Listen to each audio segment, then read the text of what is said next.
Bismillahirrahmanirrahim. Assalamualaikum warahmatullahi wabarakatuh.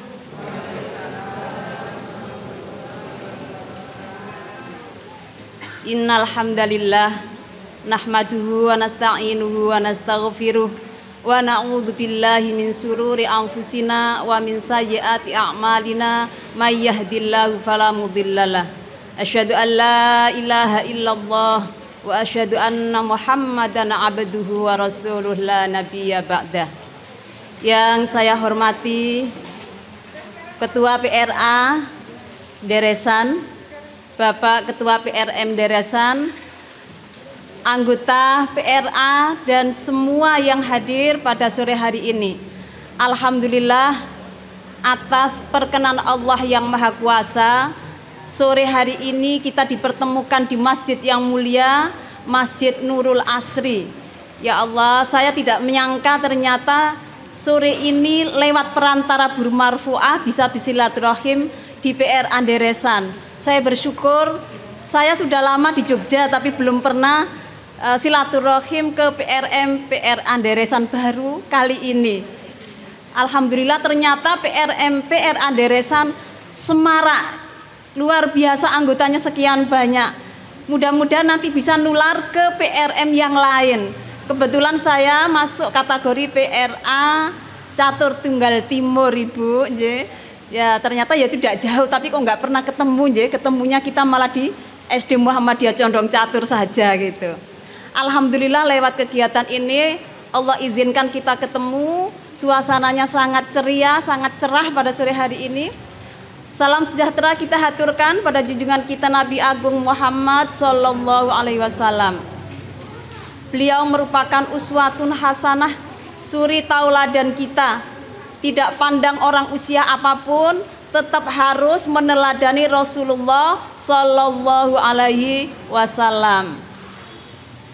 Ibu-ibu, bapak-bapak dan adik-adik semua yang dimuliakan Allah, alhamdulillah kita diberi kesempatan, diberi nikmat oleh Allah masuk pada penghujung akhir tahun 2022.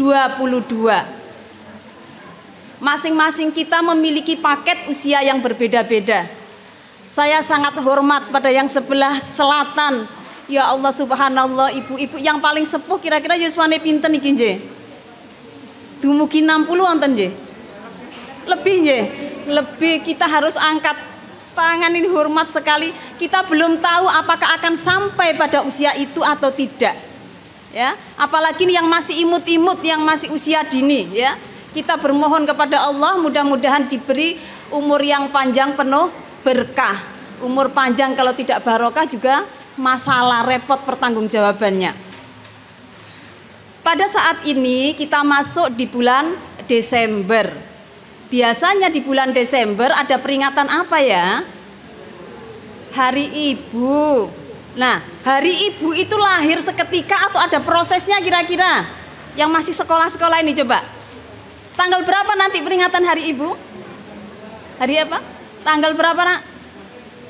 22 Desember. Jadi tanggal 22 Desember nanti ada peringatan Hari Ibu. Kenapa kok diperingati terus-menerus ya? Rupanya itu ada sejarahnya, ada dasarnya, yaitu Dekrit Presiden Soekarno tahun 1959, Dekrit nomor 319 ya. Jadi itu dasarnya. Kemudian sekarang ini 1 tahun ini libur anak-anak sekolah makin banyak karena banyak hari-hari. Hari Ibu, Hari Anak, Hari Lingkungan Hidup ya, Hari Buruh, Hari Usia Dini ada nggak ya? Nggak ada. Nanti yang lansia protes, kok nggak ada hari lansia gitu nggak? Lama-lama nanti sekolah itu tinggal sedikit karena sudah dipotong libur-libur. Kalau dulu ini kalangan 80-an ke atas liburnya itu Ramadan full bisa libur kita. Maka kalian tidak mendapatkan itu. Karena waktu itu agama di negeri ini benar-benar menjadi komando, sehingga apapun didasarkan kepada agama, termasuk memberikan hari libur. Nah, pergeserannya sudah seperti ini. keputusan secara resmi bahwa 22 Desember itu diperingati sebagai Hari Ibu itu pada Kongres ketiga wanita, KOWANI itu ya, Kongres Wanita Indonesia yang ketiga. Yang pertama kali muncul kongresnya itu di Gedung Wanita sebelahnya UIN. Ternyata KOWANI, Kongres Wanita Indonesia itu dilaksanakan pada tahun 1900 berapa ya? Ada yang tahu? Kongres Wanita pertama 1928 ya, di Gedung Wanita itu. Tetapi sesungguhnya perjuangan kaum wanita tidak dimulai dari situ. Organisasi wanita pertama yang ada di negeri ini apa ya? Siapa yang tahu lahirnya Aisyah? Tahun berapa lahirnya Aisyah? Ini anak-anak asuh kita ini. Aisyah lahir tahun berapa? 1900 berapa? Berapa yuk? Wah, PR ini nanti saya tagih. Kalau Muhammadiyah lahirnya tahun berapa? 1912 ya. Ibu-ibu dan bapak yang dimuliakan Allah, sesungguhnya peringatan Hari Ibu itu urusan formal kenegaraan. Tetapi Islam jauh hari sejak dulu, sejak Al-Quran ini diturunkan kepada Nabi Muhammad, sudah mengajarkan kepada umatnya untuk memuliakan ibu. Dulu tidak ada hari ibu, tidak ada hari bapak, tidak ada hari anak. Tetapi memuliakan ibu sudah menjadi kebutuhan. Pertanyaannya, kira-kira dengan adanya peringatan hari ibu, apakah itu terjadi secara otomatis? Pasti manusia itu akan memuliakan ibunya atau tidak? Nah, itu masih pertanyaan. Maka kita harus kembali dengan peristiwa peringatan Hari Ibu nanti di 22 Desember itu hanya mengecas ingatan kita. Ada manusia keramat di dunia ini yang mengantarkan lahirnya manusia ke dunia. Laki-laki perempuan berhutang budi kepada ibunya. Karena sang ibu menjadi gerbang pembuka manusia menuju alam dunia. Sebelum alam dunia kita di alam apa? Alam kandungan, alam rahim. Berapa bulan nak? 9 bulan ya, kadang-kadang lebih ya, 9 bulan 10 hari. Kalau prematur bisa kurang dari itu. Tapi semua manusia melewati itu. Perjuangan yang tidak mudah bagi kaum wanita. Bayangkan, Allah takdirkan kaum wanita itu sejak mengandung sudah harus berbagi. Nutrisi yang dimiliki wanita yang hamil harus dibagi dengan sang janin. Untuk apa? Supaya memastikan janin yang ada di dalam rahim itu sehat, tumbuh kembang dengan optimal. Tidak cukup hanya dalam kandungan 9 bulan 10 hari berbagi nutrisi. Setelah lahir, apakah ibu-ibu sudah pensiun tidak berbagi pada putra-putrinya? Masih harus berbagi. Nah, itu yang di pangku itu. Masih masa menyusui toh, Bu? Iya. Berbagi lagi dengan putranya. Makanan selezat apapun tidak cukup hanya dimakan ibunya, tetapi harus berbagi. Menyusui. Pemberian ASI kepada anak usia dini itu merupakan sesuatu yang menjadi hak anak dan kewajiban bagi orang tuanya, si ibu. Maka kalau tidak ada alasan yang berarti, tolong kita indahkan amanah Allah. Kenapa? Menyempurnakan penyusuan sampai 2 tahun. Ada tren masa kini, ibu-ibu muda, males nyusui. Aku mau nikah tapi nggak pakai hamil, cukup mengadopsi. Ada yang begitu. Aku mau menikah, mau punya anak, tetapi tidak mau ngurusin. Ya, jadi ada fenomena tempat penitipan anak yang disalahgunakan oleh kaum ibu. Kebetulan saya bergerak di anak usia dini, jadi kadang prihatin. Tempat penitipan anak, kalau Aisyah taman asuh anak, itu lebih ramah. Karena bunyinya taman asuh, jadi ada pengasuhan. Jadi kalau taman penitipan anak, ini bedanya helm termotor yang sudah dititipkan dengan anak yang dititipkan beda enggak ya? Menjadi pertanyaan seperti itu. Alhamdulillah Aisyah hadir di tengah-tengah masyarakat memberikan perlindungan kepada anak usia dini dengan sebutan taman asuh anak. Jadi mereka ada di situ sengaja untuk diasuh, bukan hanya dititipkan. Nitip helmnya ya Pak 500, nitip motor pinten Bu nih parkir motor 2000. Nah, nitip anak parkir anak setengah hari bayar pinten. Nah, itu nggih lebih mahal karena ini manusia. Ini kita perlu hati-hati. Aisyah yang bergerak di bidang pendidikan juga harus memperhatikan itu, bahwa kita harus memberikan sentuhan nilai-nilai agama dan moral kepada anak. Ketika Aisyah bergerak, misi dakwah harus melekat di situ. Tidak cukup hanya pertumbuhan, tapi perkembangannya juga harus diwaspadai. Dalam teori kebutuhan itu disebutkan bahwa manusia itu tidak usah mikir yang neko-neko, mulailah dari yang paling dasar katanya gitu. Apa yang paling dasar? Kebutuhan biologis, yaitu sandang, pangan, papan, pakaian gitu ya, termasuk kebutuhan seks, itu biologis, kebutuhan paling dasar. Tapi tidak usah mikir yang warna-warna kalau yang pertama itu belum terpenuhi. Apa yang berikutnya? Ada kebutuhan harga diri, kebutuhan kasih sayang, kebutuhan keamanan. Itu nanti urutan berikutnya kalau kebutuhan dasarnya sudah terpenuhi. Ternyata Islam tidak seperti itu. Kita perhatikan ibu itu yang sedang menyusui putranya. Ketika menyusui itu posisinya kan begini nggih. Nah, gendong begini. Ketika gendong itu si ibu sedang menyusui. Sesungguhnya tidak hanya memberikan kebutuhan biologis, tak susui biar kenyang, tak susui biar tidak haus. Lebih dari sekedar makan dan minum. ASI itu makanan dan minuman sekaligus. Tetapi di situ ada rasa kasih sayang, ada rasa aman. Bayangkan ibu nyusui mesti didekap, tidak digewer-gewer gini ya. Jangan sampai anaknya jatuh atau kedeklak kepalanya. Itu sudah menggambarkan jaminan rasa aman ketika si bayi ada dalam dekapan ibu.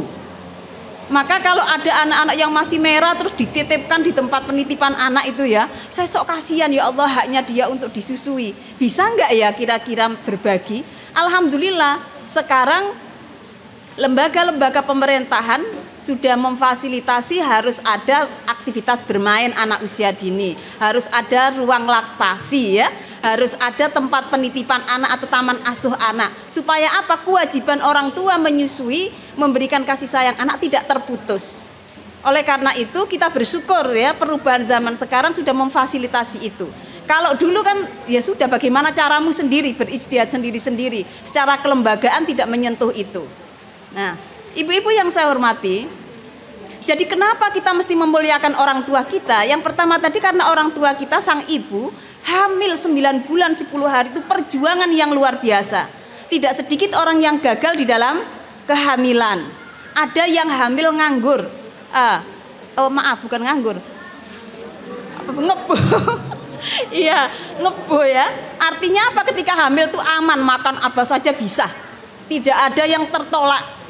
Ada yang selama hamil, separuh dari perjalanan hamil itu teler. Hanya bisa muntah-muntah, bau suaminya ya muntah. Ya, bayangkan tuh bau suaminya itu muntah gitu. Bau rambutnya sendiri yang sudah dikeramasi ya bisa muntah. Tapi luar biasanya sampai saat ini tidak ada ibu-ibu yang pensiun untuk tidak hamil di Indonesia khususnya. Maka di negara barat sekarang sudah mulai tren perempuan enggan untuk mengandung. Satu alasannya mengurangi kecantikan, tidak mau menyusui, khawatir nanti payudaranya sudah tidak seksi lagi.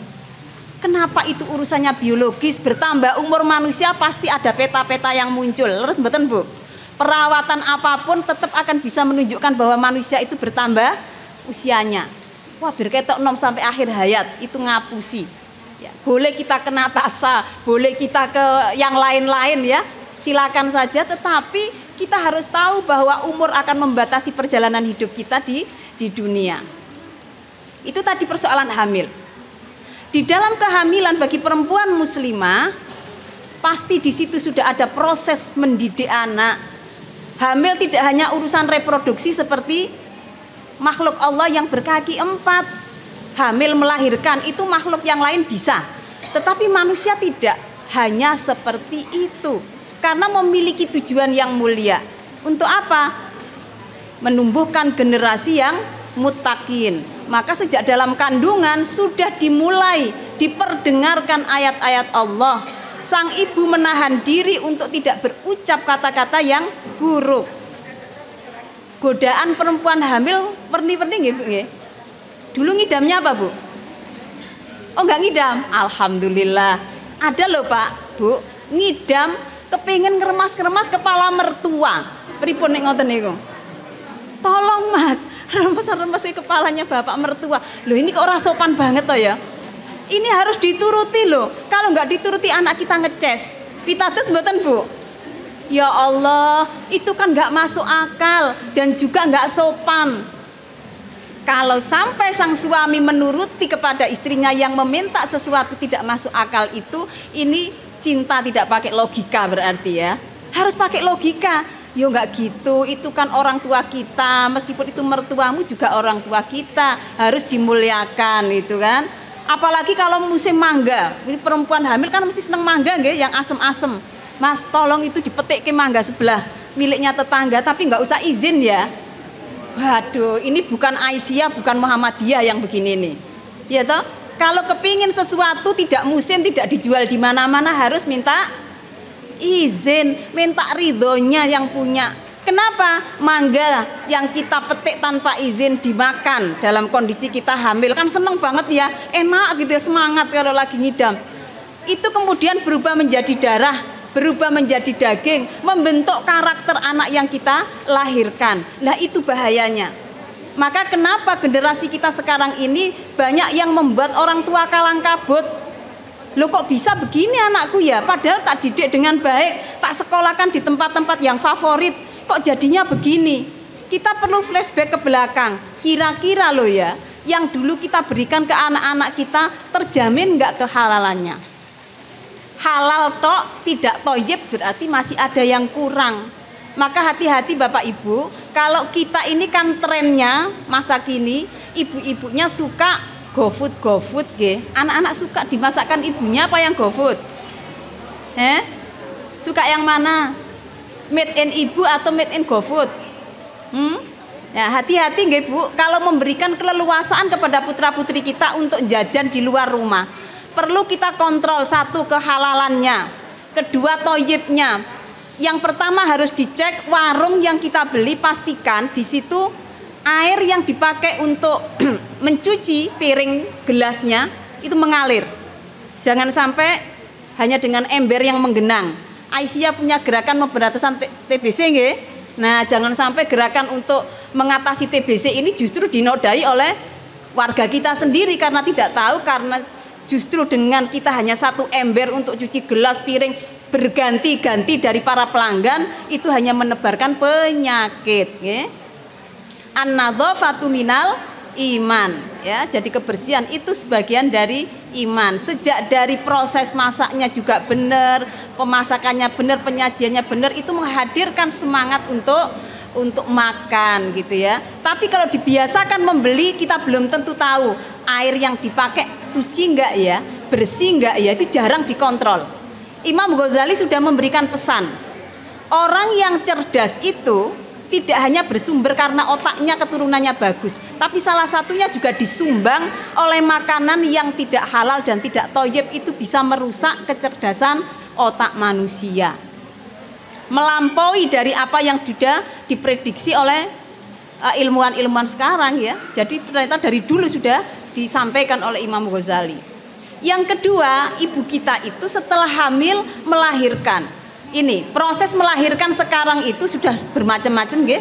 Dulu kalau kita bayangkan melahirkan, pasti melahirkan yang normal. Biarpun perjuangannya luar biasa, kita mengatakan ketika nanti aku mau melahirkan, umpamanya Allah menjemput dalam persalinan, ikhlas. Kenapa? Itu jihadnya kaum perempuan dijamin surga. Tetapi tren sekarang Ibu, orang kan mulai milih anak lahir, dipilihkan tanggal yang cantik. Oh, malam tahun baru biar diperingati orang sedunia. Mungkin ada 17-an, milih 21 April dan macam-macam milih kelahiran. Akhirnya proses kelahirannya tidak melalui jalur yang sesungguhnya dibuatkan jalur darurat gitu, pakai sesar. Pilihan sesar hendaknya itu jalan yang paling akhir. Kalau tidak harus sesar, jangan melakukan sesar. Sebaiknya melahirkan yang normal gitu ya. Maka kalau ibu mengatakan, nak, ibu itu melahirkan kamu taruhan nyawa, kan gitu nggak, sukanya kan gitu. Kalau yang sesar itu kayaknya nggak pakai taruhan nyawa kira-kira nggak merasakan sakit seperti persalinan yang normal. Tetapi kalau alasan medis memang merekomendasikan itu, tafadhol ya. Tetapi kalau tidak usah bergaya artis, milih tanggal cantik lalu disesar supaya tidak merasakan sakit. Sakitnya perempuan yang melahirkan semuanya bernilai pahala begitu.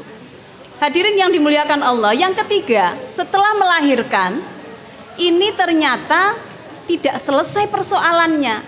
Ada pasangan yang ketika melahirkan putranya tidak tahu apa ya yang harus dilakukan. Ini pasangan sudah harus siap. Siapa yang akan mengadani di telinga kanan, mengikomati di telinga kiri, walaupun itu sifatnya sunnah ya. Kenapa? Itu maksud dibalik itu adalah manusia tadi ketika di dalam rahim usia 4 bulan itu sudah ada transaksi dengan Allah, ada MOU-nya. Apa? Allah sudah menanya ke calon bayi itu, alastu birabbikum qalu bala syahidna. Adakah kau percaya kalau aku ini adalah Tuhanmu? Jawab Bapak Ibu. Calon bayi bisa jawab, qalu bala syahidna.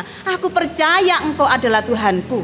Loh, kenapa setelah keluar dari rahim kok ternyata agamanya macam-macam?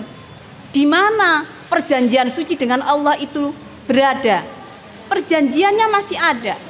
Yang membuat mereka kemudian terlepas atau tertutupi akidahnya yang sudah disepakati dengan Allah waktu di dalam rahim, itu pengaruh lingkungan.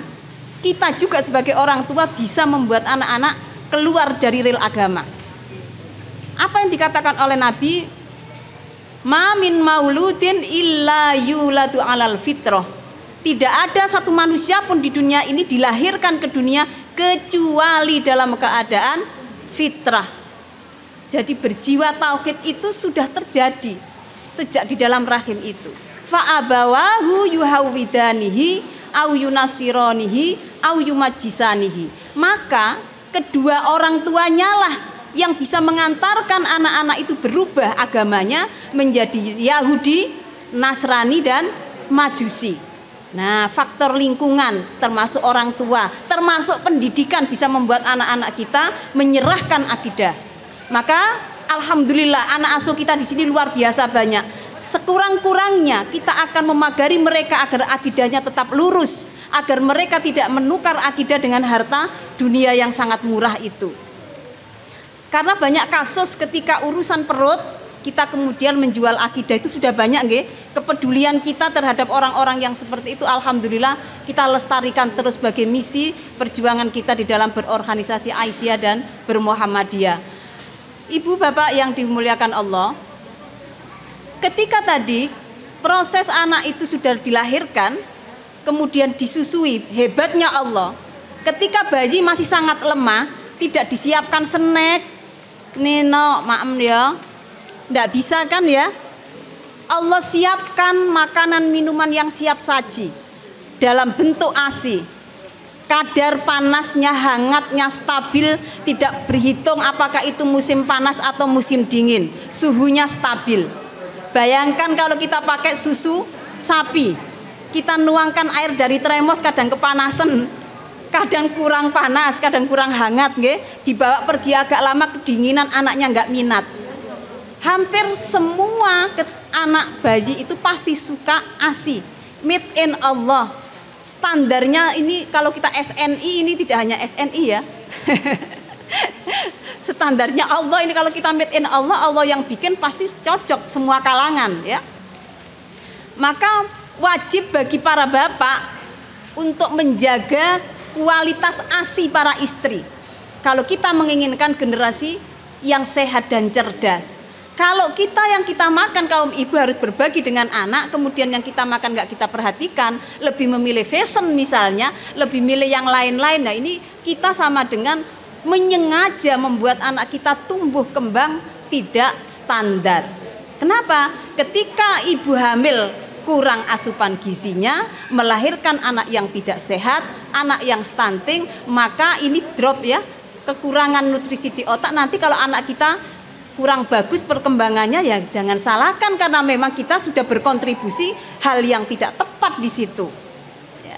Oleh karena itu ta'awanu 'alal birri wat taqwa, kita tolong menolong dalam kebaikan dan takwa. Oh, tetanggaku kurang gizi, busung lapar misalnya, janda butuh uluran tangan, itu lebih kita prioritaskan daripada harus umroh berlapis-lapis.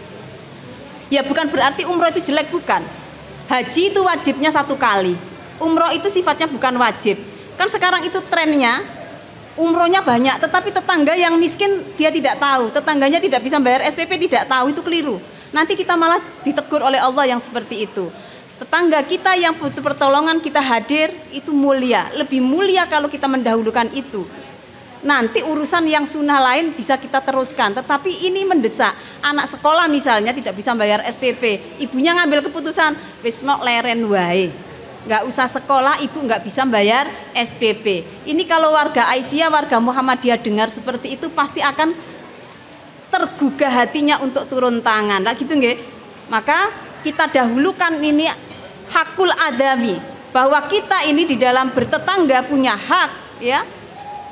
Mangkana yu'minu billahi wal yaumil akhir fal yukrim jarohu. Siapa yang beriman pada Allah dan hari akhir, fal yukrim jarohu, maka muliakanlah tetangganya. Itu tadi, janda miskin, anaknya kurang gizi, nggak bisa bayar SPP, penting. Anak asuh ini menjadi wujud realisasi kepedulian sosial yang ditegakkan oleh Aisyah. Ini harus gandeng tangan terus kita untuk menyatukan energi. Angan ini yang sudah mulai dihembus-hembuskan ya, 2023 akan terjadi krisis. Kalau warga Muhammadiyah dan Aisyah kira-kira pripun niki menyikapi woro-woro yang seperti itu? Kita punya Allah nggih Bapak Ibu. Nggak usah terlalu takut yang seperti itu. Kalau kita memiliki penghasilan 50.000, ya dicakke yang itu, nggak usah nengok yang lebih gitu nggih. Cukup seperti itu. Kata Allah, kalau kita suka bersedekah, Allah akan berkahkan rezeki kita. Kita masih punya Allah. Jadi ini mulai gejala-gejala orang sudah mulai banyak yang oleng, takut menghadapi 2023. Masya Allah, ini alhamdulillah kita punya Allah. Jadi kesulitan apapun lapornya ke Allah dulu. Lapornya ke Allah dulu. Nggak cukup dengan kita memberikan ini status-status kita tiap hari ganti. Waduh sayang hari ini bisanya makan tempe, besok lagi. Nggak penting. Jangan suka membuat status yang membuat diri kita lemah. Itu potret diri kita. Okay? Ada hal-hal yang perlu dimasukkan status, ada yang tidak. Wilayah privasi jangan dibiasakan masuk di dalam status. Hadirin yang dimuliakan Allah, tadi sudah mengandung, melahirkan, menyusui. Menyusui kita sempurnakan sampai 2 tahun. Ada gejala ibu itu sangat sayang kepada anak. Ketika ingin menyape anak, ini suka enggak tega. Ada mboten sik ngoten niku nggih. Wah, lah bocah iki doko ya. Iya, doko. Tetapi sudah diperingatkan di Al-Qur'an, sempurnakan sampai 2 tahun, cukup. Lah nangis ya. Nangisnya anak tidak harus dipandang sebagai bencana. Tangisannya itu tangisan sementara. Kita juga tidak perlu marah ketika menyape. Gunakan strategi yang ramah anak.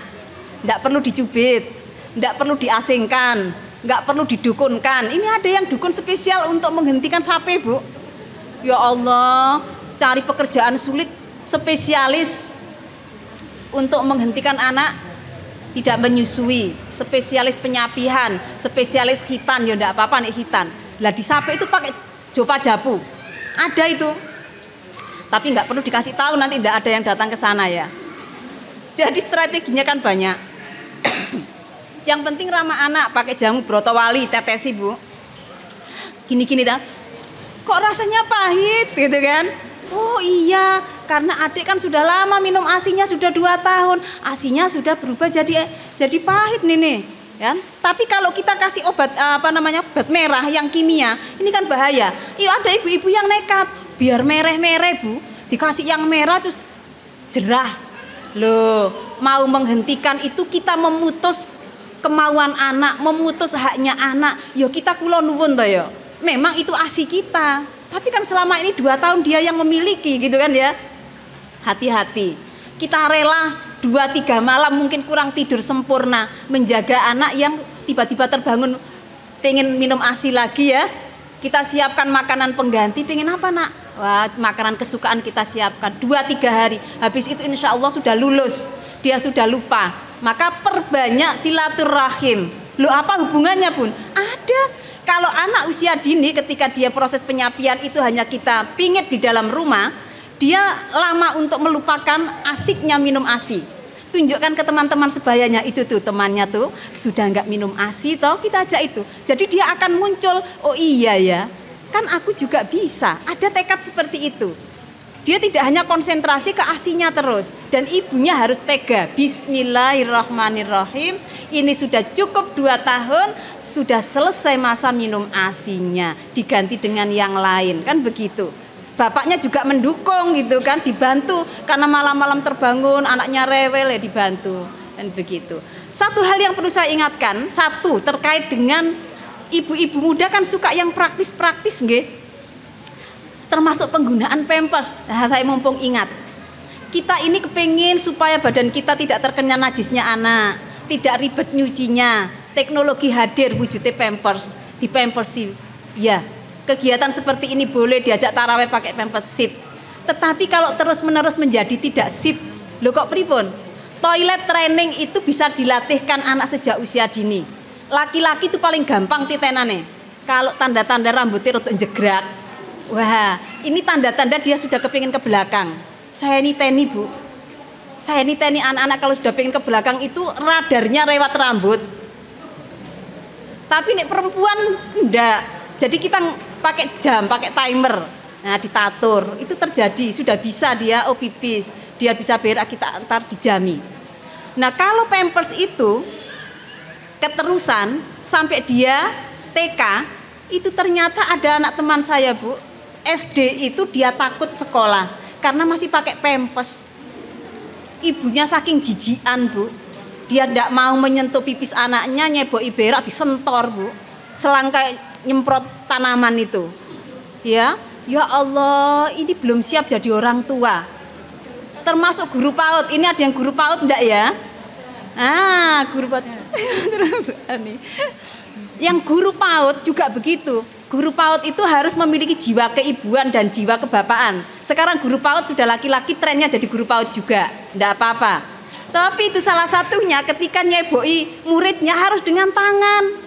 Kok disemprot, bunda sakit, kenapa? Itu tadi sama bunda yang di dalam dipakainya selang gitu. Kan mestinya diajari nak, nanti tanganmu nih yang biar nyeboi, bunda yang nyiram, kan gitu ya. Dilatih dari rumah, diteruskan di sekolah, terus ditindaklanjuti.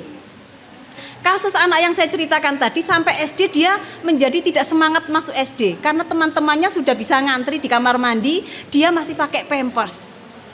Ini kan bokongnya kayak bebek toh nggih, montol-montol loh nggih. Ketok gede. Lho bokongmu kok gede banget. Diteblok teman-temannya. Weh, masih pampersan toh. Nah, kan dibully toh jadinya. Maka toilet training itu sudah harus dilatihkan sejak usia dini. TK 0 kecil Bu sebenarnya sudah bisa. Anak yang suka ngompolan itu karena tidak dilatih mengenali. Oh, maaf, ini kemaluannya kalau laki-laki mengkeret.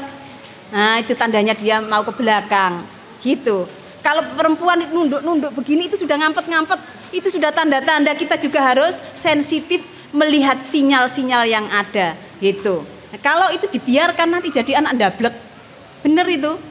Allah itu titipkan insting kepada setiap manusia ketika masih kecil itu bangun di dini hari. Suka tangi jam pinten Bu putrane Bu? Sebelum subuh sudah bangun ya? Nah, terbukti memang seperti itu pengalaman kita. Punya anak berapa pasti sebelum subuh tangi berceloteh. Kira-kira ibu-ibu seneng mboten Bu? Nek pagi-pagi belum subuh anak wis bangun. Bubuk neh masih pagi. Yuk didekap, disusui, ben tidur lagi kan gitu nggih. Ini cara yang bener napa mboten? Sesungguhnya itu cara yang keliru. Kita sudah menanamkan sesuatu yang salah. Fitrahnya manusia itu sudah selalu bersiaga di pagi hari, di dini hari. Itu sudah dimunculkan sejak usia dini. Maka ketika anak itu terbangun sebelum subuh, alhamdulillah sudah bangun ya sayang. Gitu enggak apa-apa, kita sapa. Walaupun sedikit kita sapa, kita ajak ngomong. Kepingin apa? Pipis toh, mau ganti pampersnya, digantiin ya, disapa. Ada dialog. Loh kenapa kita ngomong kayak orang edan, belum bisa ngomong kan anak? Tidak. Ibu yang baik itu greteh, suka ngomong-ngomong, membicarakan, mengenalkan segala benda yang ada di sekelilingnya itu diomongkan, dibunyikan. Untuk apa? Supaya perkembangan bahasa anak itu akan bagus. Kalau ibu-ibu kok aliran kebatinan, nanti bapak-bapak mesti bingung. Loh kok ibune dadi anteng kaya ngene iki ngopo ya? Belanjane kurang po piye gitu loh. Jadi kalau ibu-ibu itu banyak bicara, itu sudah fitrahnya, dan itu ibu yang baik itu banyak bicara. Supaya apa? Transfer bahasa ke anaknya nih loh. Wah nek batin aja, batin diem saja nggak apa-apa, nggak usah ngomong, kan anaknya belum bisa ngomong. Saya tunggu nih anakku bisa ngomong baru aku ngomong. Pasti akan terjadi ketertundaan di dalam berbahasa. Pasti anaknya miskin kata-kata, dan itu menjadi problem. Penanganannya tidak cukup sebulan, 2 bulan, tahunan Bu, kalau anak tertunda bisa berbicara. Siapa yang berkontribusi terjadinya delay speech? Ibunya. Karena tadi mengikuti aliran kebatinan. Jangan dibatin. Ya Allah, subhanallah, lucu sekali kamu nak. Anak sopo. Nah ini loh yang salah juga ya. Anak sopo, ibune lali. Saking lucunya anaknya jadi tanya anak sopo. Ya anak dhewe to ya nggih. Nggih to nggih. Saking gemese iki lali anak sopo gitu ya. Ya anak kita sendiri gitu. Hadirin yang dimuliakan Allah, kita memiliki anak tadi, kita berikan ASI dengan ikhlas. Enggak pakai ngukur-ngukur wis to. Sudah 3 cc nanti tak tagih. Bayar Pak. Bayar Pak, ini anaknya sudah minum ASI 2 cc. Wani piro? Ada yang begitu? Tidak ada. Kita tetap bahagia memberikan ASI kepada anak-anak kita. Ingat, tetesan pertama ASI yang keluar itu warnanya nggak bagus, warnanya kayak ingus ya, agak kekuning-kuningan. Jangan dibuang karena itu mengandung kolostrum, zat kekebalan, zat antibody made in Allah. Sebelum ada vaksin, itu vaksin yang paling ampuh, yang dari Allah. Tapi banyak kalangan muda yang merasa jijik memberikan ASI itu kepada si anak. Kenapa rupanya rapi, nggak kayak susu? Susu kan warnanya putih-putih gitu kan ya. Lah itu kok warnanya kayak ingus yang warna hijau-hijauan, itu dibuang. Nah itu dulu orang tidak tahu. Sekarang sudah tahu, tetesan yang hanya sedikit itu harus diberikan. Walaupun keluarnya sedikit, warnanya tidak bagus, tetap diberikan, diusahakan. Jangan dipaksa kita putus karena kita tidak mau repot. Itu haknya anak ya, kita berikan. Kemudian kita mendidik mereka.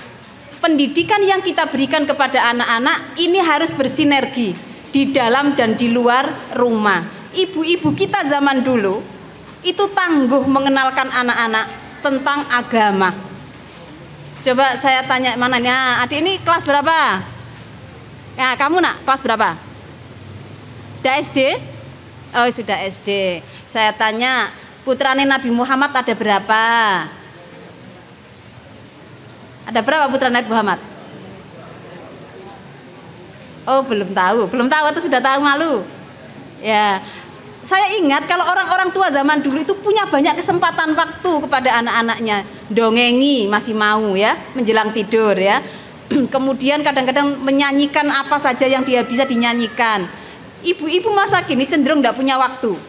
Tetapi waktu yang sedikit harus dimanfaatkan. Misalnya begini tadi ya, kaitannya dengan nama-nama putra Nabi itu. Anak-anak Nabi ada berapa nggih? Ada 7 orang, 3 laki-laki, 4 perempuan. Pertama Qasim, Abdullah, Ibrahim, Zainab, Ruqayyah, Ummu Kulsum, Fatimah. Yang kita kondang kok ya Fatimah tok toh nggih? Nggih mboten Bu? Nah, kita kenalkan. Orang tua dulu sambil masak gitu, sambil ditemani gendong anaknya itu sambil nyanyikan itu. Ketoke santai tapi ada maknanya. Nah, sekarang ini lagu-lagu yang diminati anak-anak perlu kita kontrol. Jangan sampai kemudian kebablasan gitu nggih. Kita perkenalkan yang baik-baik kepada anak-anak kita, walaupun kita sayang kepada mereka bukan berarti harus los gitu ya. Termasuk kan kita suka memberikan fasilitas ya kepada anak-anak kita. Siapa yang HP ibunya lebih canggih dibandingkan HP anaknya? Siapa? Kan rata-rata ibunya ngalah nggih. Wah, HP ini anak-anaknya lebih canggih daripada HP ibune. Sudahlah ibu cukup WA-an saja, yang penting bisa grup WA nanti aman sudah ya. Tapi anak-anak karena banyak program ibune ngalah. Boleh ngalah, tetapi kita tidak boleh ngalah begitu saja. Kecanggihan yang dimiliki oleh anak-anak sudah saatnya kita kebonyusu gudel dalam hal teknologi. Ibu belajar ke anak-anak kalau ditanyain tentang penggunaan HP ya, penggunaan Zoom, penggunaan Jimit, jangan marah-marah ya sama orang tuanya ya. Sudah dikasih tahu kok lupa lagi gitu mungkin ya. Karena kalau sama orang tua itu belajarnya harus berulang-ulang. Anak-anak kecil ini kan sudah melek merem itu sudah pegangannya HP kan gitu ya. Zamannya sudah seperti itu. Tetapi kebijaksanaan tetap milik orang tua. Maka kita juga harus memberikan kendali yang cukup kepada anak-anak kita, mewaspadai fasilitas yang kita berikan kepada anak jangan sampai membuat mereka tersesat atau terjerumus. Kaitannya dengan mendidik anak, orang tua kita dulu itu selalu yang pertama ditekankan adalah pendidikan agama. Bapak Ibu kita perlu tahu sekarang dengan mulai didengungkannya perubahan rancangan Sisdiknas, pendidikan agama di sekolah negeri makin sulit. Teman-teman yang ngajar di sekolah negeri itu kebingungan. Ini anak-anak mau diajarkan apa? Kalau diajarkan di jam-jam pelajaran minimalis banget. Kalau memberikan tambahan biayanya nggak punya. Teman-teman saya yang guru agama di sekolah negeri sering patungan Bu, untuk bikin kegiatan supaya dapat tambahan anak-anak itu dapat pelajaran. Karena tidak ada dukungan dari lembaga, karena sudah selesai jam belajarnya, alasannya kan begitu. Maka sekarang ini kita kembali ke masjid sebagai tumpuan perkembangan pendidikan agama dan juga di rumah-rumah kita itu kita hidupkan. Karena ke depan justru kita akan bisa beralih dengan mengembangkan madrasah diniyah di masjid-masjid kita. Melihat sekarang fenomena pendidikan agama itu makin minimalis, peran lembaga-lembaga keagamaan juga seperti itu. Kami yang bergerak di LPTK di UIN itu juga merasakan hal seperti itu. Ini kenapa jadi begini? Jurusan PAI itu makin merisaukan, kedepannya mau ngapain kalau undang-undang tidak banyak memberikan ruang bagi pergerakan pendidikan agama. Nah, maka kita kembali di dalam ajaran Islam. Kalau Ki Hajar Dewantoro kan mengenalkan kepada kita pusat pendidikan, 3 pusat pendidikan yang harus bersinergi. Apa itu wujudnya? Keluarga, kemudian sekolah, kemudian masyarakat. Tunggal ini harus terintegrasi. Bagi pendidikan Islam tidak cukup kalau hanya 3 itu. 4 catur pusat pendidikan. Pertama, keluarga harus menjadi benteng yang paling kokoh. Boleh di sekitar kita babak belur, kalau di rumah kita kokoh, insya Allah anak-anak keluar rumah kita tidak was-was Ibu. Tidak was-was. Anak-anak kita masih pamit sama kita, mau kemana, pulang jam berapa, sudah sholat apa belum, komunikasi terbuka. Tetapi kalau keluarganya itu sudah tidak bisa berbagi waktu, tidak bisa berbagi bagaimana membuat waktunya berkualitas walaupun pertemuannya sebentar. Ada yang waktunya banyak, kumpul secara biologis tapi nggak berkualitas. Loh ketoke bapak ibu nih kok nggak sibuk kerjanya di sekitar rumah, kok anaknya terlantar. Nah ini naudzubillah min dzalik, berarti belum bisa menggunakan waktu kebersamaan itu dengan baik. Quality time di dalam keluarga harus dihadirkan. Harus ada satu momentum di mana keluarga muslim itu bersatu, berkumpul dalam keluarganya. Ada misalnya ngaji bareng. Bisa jadi di selang ngaji bareng ada sholat 1 kali di dalam 5 waktu, kita ambil 1 yang memungkinkan kita bisa berjamaah di rumah. Misalnya subuhan misalnya. Di situ dilanjutkan evaluasi keluarga. Jangan sampai evaluasi kita itu munculnya di Facebook. Kemudian kita lapor ke teman di WA group, itu menjadi konsumsi publik, tidak bagus. Harus ada di internal. Nak, tolong Bapak Ibu dievaluasi apa yang paling tidak kamu sukai dari cara Bapak Ibu mendidik kalian. Itu boleh kita budayakan begitu di keluarga kita. Jangan sampai anak tidak berani bicara, tidak berani memberikan kritik karena ngertinya orang tua itu yang paling sempurna. Sabdo pandito ratu. Tidak. Orang tua juga bisa menjadi racun bagi anak-anaknya.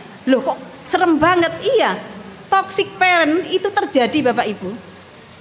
Misalnya ya, kok anak kita pulang nilainya tidak sesuai dari ekspektasi orang tua. Nilainya taruhlah 65. Kira-kira gimana respon kita? Anak pulang nilainya 65 itu ditunjukkan nggak ke orang tua biasanya? Nilainya 65 ditunjukkan nggak sama orang tuanya nak? Ditunjukkan. Alhamdulillah, tetap jujur ya. Kalau nilai 100 ditunjukkan enggak? Ditunjukkan lebih-lebih ya. Nilai 100 dibawa pulang, ibu, bapak, nilaiku 100. Respon orang tua kira-kira seperti apa? Anak isopo gitu ya, bapaknya kan, bapak isopo. Nah, ini tidak cukup. Pertanyaan yang selanjutnya harus kita tanyakan. Nak, alhamdulillah nilaimu 100. Tadi mengerjakannya jujur toh? Perlu ditindaklanjuti itu. Pendidikan karakter yang menghabiskan dana besar di negeri ini, ternyata masih banyak manusia-manusia yang korup. Mereka bukan orang bodoh, mereka orang pintar, gelarnya panjang kok korupsi. Rahim-rahim perempuan tidak rela melahirkan manusia-manusia korup. Betapa tadi perjuangan kita hamil, melahirkan, menyusui berat. Kok ternyata gede-gede jadi koruptor. Tidak rela rahim ini untuk melahirkan generasi seperti itu. Naudzubillah min dzalik. Kita harus berusaha keras mengawal anak kita, tidak cukup hanya ketika dalam rahim. Ketika dalam dekapan kita, ketika dia sudah lepas dari dekapan kita, tetap harus dalam kontrol kita. Karena nanti Allah akan mempertanyakan, kullukum ra'in wa kullukum mas'ulun an ra'iyati wal mar'atu ra'iyatun fi baiti zawjiha. Setiap kita adalah pemimpin dan akan dimintai pertanggungjawaban atas kepemimpinannya. Dan para perempuan adalah pemimpin atas rumah tangga suaminya. Jadi ada konsekuensi dari amanah yang Allah titipkan kepada kita.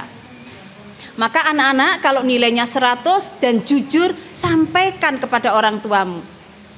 Maaf ya Bu, tadi nilaiku 100, tapi kemarin agak curang-curang sedikit. Sedikit saja, nggak dosa kan?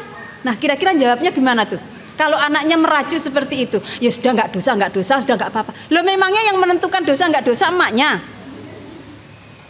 Kita harus fair, nak. Ibu bapak bangga, alhamdulillah nilaimu 100.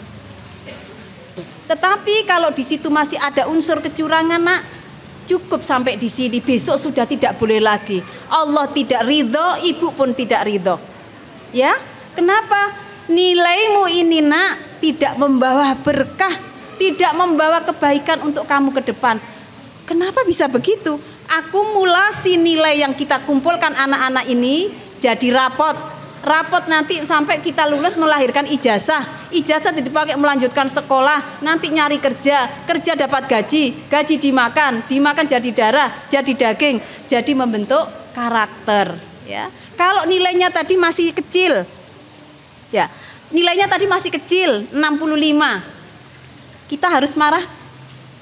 Tidak, nggih? Tidak harus marah. Alhamdulillah, nilainya hari ini 65. Jujur toh nak tadi? Jujur banget, Bu. Mesti jujur banget ngaku, nilainya kecil itu jujur banget. Sudah mentok, Bu. Pokoknya sudah mikir sampai kemeringet, Bu. Sudah nggak ketemu jalannya, ya sudah itu.